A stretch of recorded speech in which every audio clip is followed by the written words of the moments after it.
আজকে আমার ছোট্ট বাগান থেকে কি সবজি পাওয়া যায় তোমাদের সাথে চলো শেয়ার করি। তো প্রথমে এখানে দেখো কুমড়োর ফুল নিয়ে নিলাম।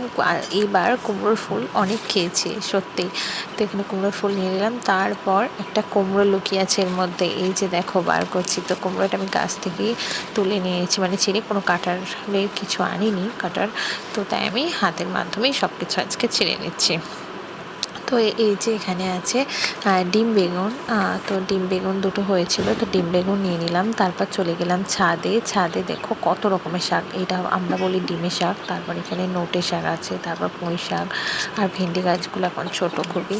তো তারপর লঙ্কা গাছ আছে, সেগুলো ছোট। তার থেকে খুব কলমি শাকগুলো কত সুন্দর হয়েছে। তারপর এখানে লাল শাক, যেহেতু আমি আজকে পুঁই শাক রান্না করব তাই আমি পুঁই শাকটা এখানে নিয়ে নেবো, আর বাকি শাক আমি অন্যদিন রান্না করব।